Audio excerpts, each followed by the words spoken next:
It began with the forging of the Great Rings. 3 were given to the elves, immortal, wisest and fairest of all beings. 7 to the dwarf lords, great miners and craftsmen of the mountain halls. And 9 rings were gifted to the race of men who above all else desire power. For within these rings was bound the strength and will to govern each race.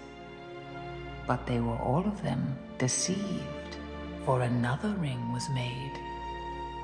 In the land of Mordor, in the fires of Mount Doom, the Dark Lord Sauron forged in secret a master ring to control all others.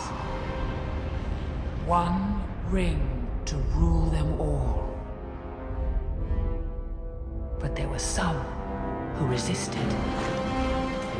A last alliance of men and elves marched against the armies of Mordor, and on the slopes of Mount Doom, they fought for the freedom of Middle-earth. Oh, random Lego orcs. Ah, Lego Eärendil.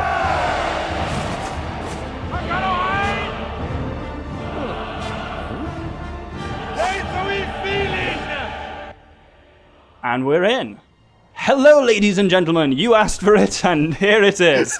Welcome to Lego Lord of the Rings with me, the Doctor. And be the bard. Oh, look. Oh, second age. Elrond I'm of the Eärendil second and you're age. Elrond. Wonderful. Oh, now I'm someone else? I don't know. So, let's... full disclosure, I don't know the buttons in this game or how this game works, because I've barely played it, and I don't believe you've played it at all. No, but the tech setup is better than it's ever been, and denying my usual excuse for terrible gameplay, I now have a controller I can use. And the audience may notice you don't sound like you're in a bin anymore, which is always great. Because I'll be honest, your audio was a bit... when we were just recording off a phone or an iPad, so it got pretty good. Right, there should be... I think there's like orcs with banners around, and you have to kill them. You seem to be doing fine there. Yep, I mean, Elrond's kicking ass and taking names. Yes, I'm just watching this, really. So what are our options? Is that Elrond? Oh, Eärendil and Isildur.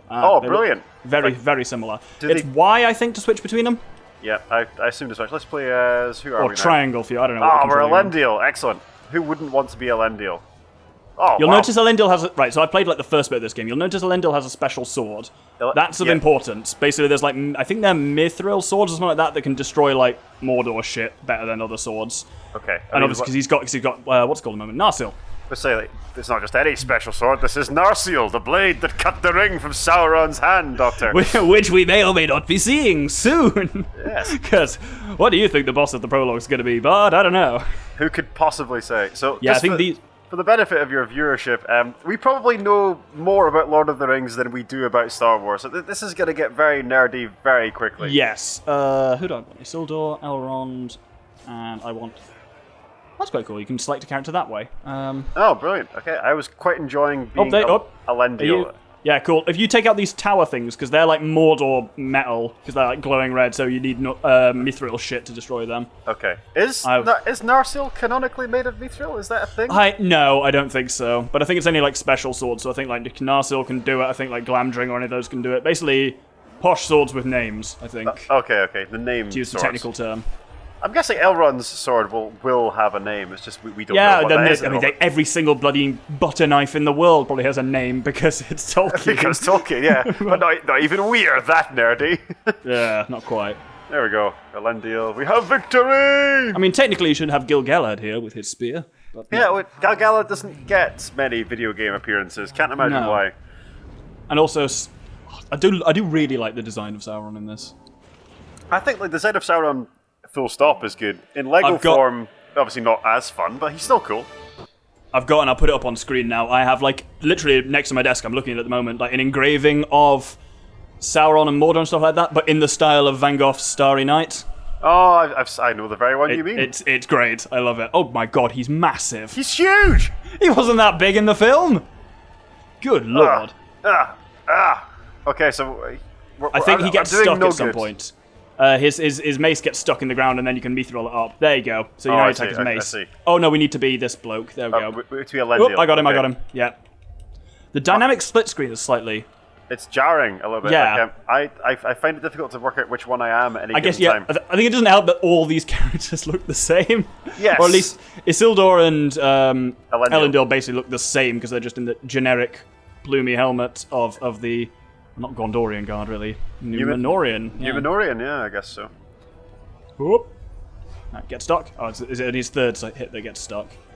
Probably. Oh, some random orc killed me. That's embarrassing. That is embarrassing that you're dueling... That's not how it goes at all. Yeah, the Dark Lord of all Middle-earth, and you die to an orc. Who's also apparently 30 foot tall. In fairness, though, it's not like Tolkien ever gives much of a visual description of Sauron. It's not like Tolkien gives much of a visual description of anything important. He tries, bless him. Well, he'll spend 20 pages telling us about a random stream, but, like, heaven forbid that we get a description of Sauron. Yeah, if he can't be described as fair, Tolkien doesn't want to hear about it. Yeah. Or doesn't want to tell you about it. Moreover, like, he has a really irritating habit of, like, contradicting himself. So my personal favourite example is, like, the Balrogs, where he says at one point that there were thousands of them in the First Age. Yeah. But then later on in the Silmarillion, he tells us there were never any more than 7. And you're like, Yeah. well, those numbers don't work out there, JRR, but sure. It always annoys him when he refers to it as the Balrog of Morgoth as well. It's like, they're all of Morgoth. He literally made them in a hole. Look at all the nerd up in here Yeah, already.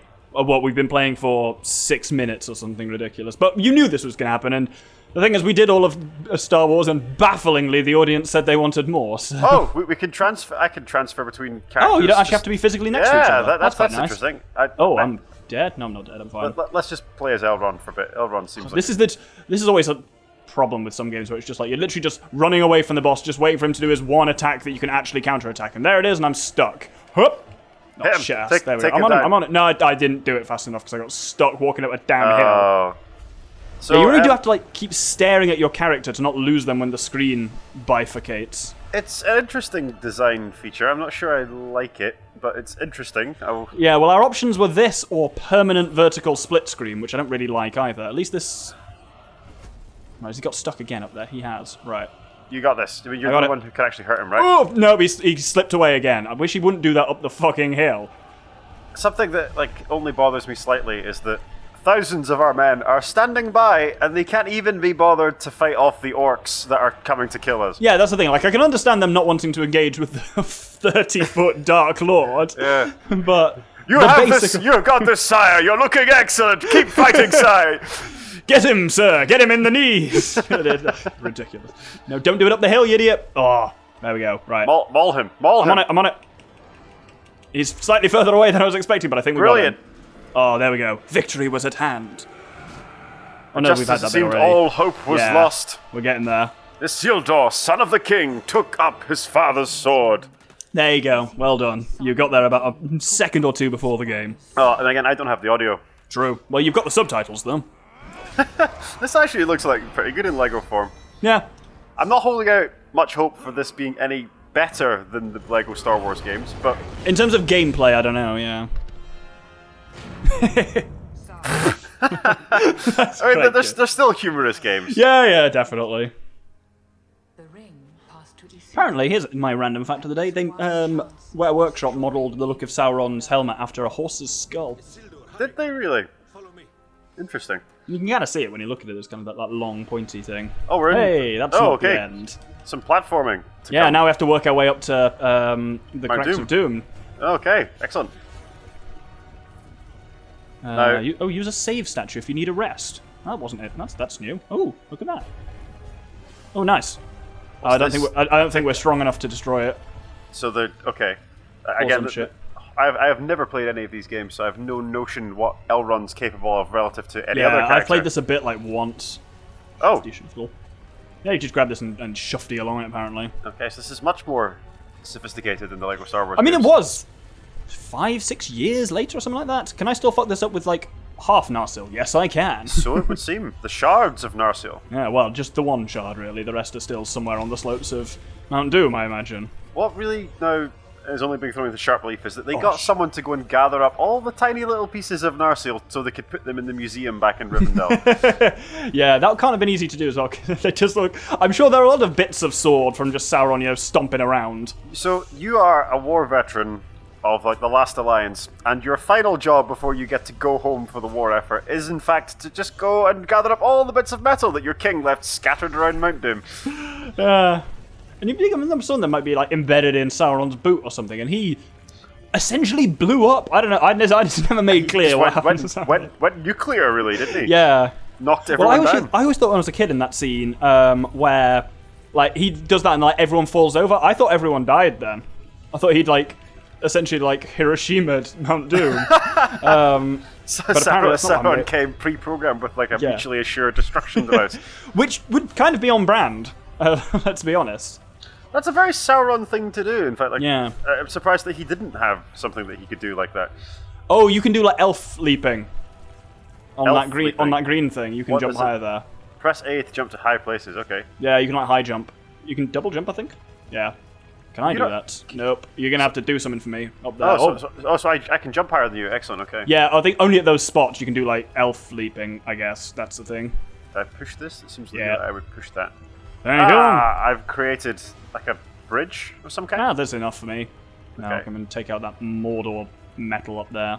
Yes, that Mordorian metal. Whatever it is. Tougher than regular metals. Well, actually, ironically, all the stuff that like, the Black Gate and Barad-dûr is made of is actually it's Númenórean metal, like the black stuff. It's what Orthank's made out of as well.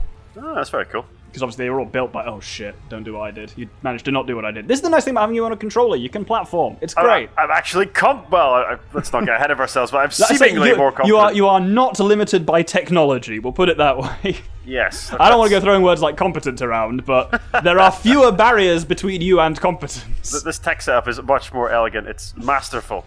Well, I mean, you have a laptop from this... Actually, no, it's not from this decade, but it's... From this century. Yeah. Well, my previous laptop was from this century, but... I was going to say, I don't think there are... Actually, no, my dad still has a laptop from, like, 98.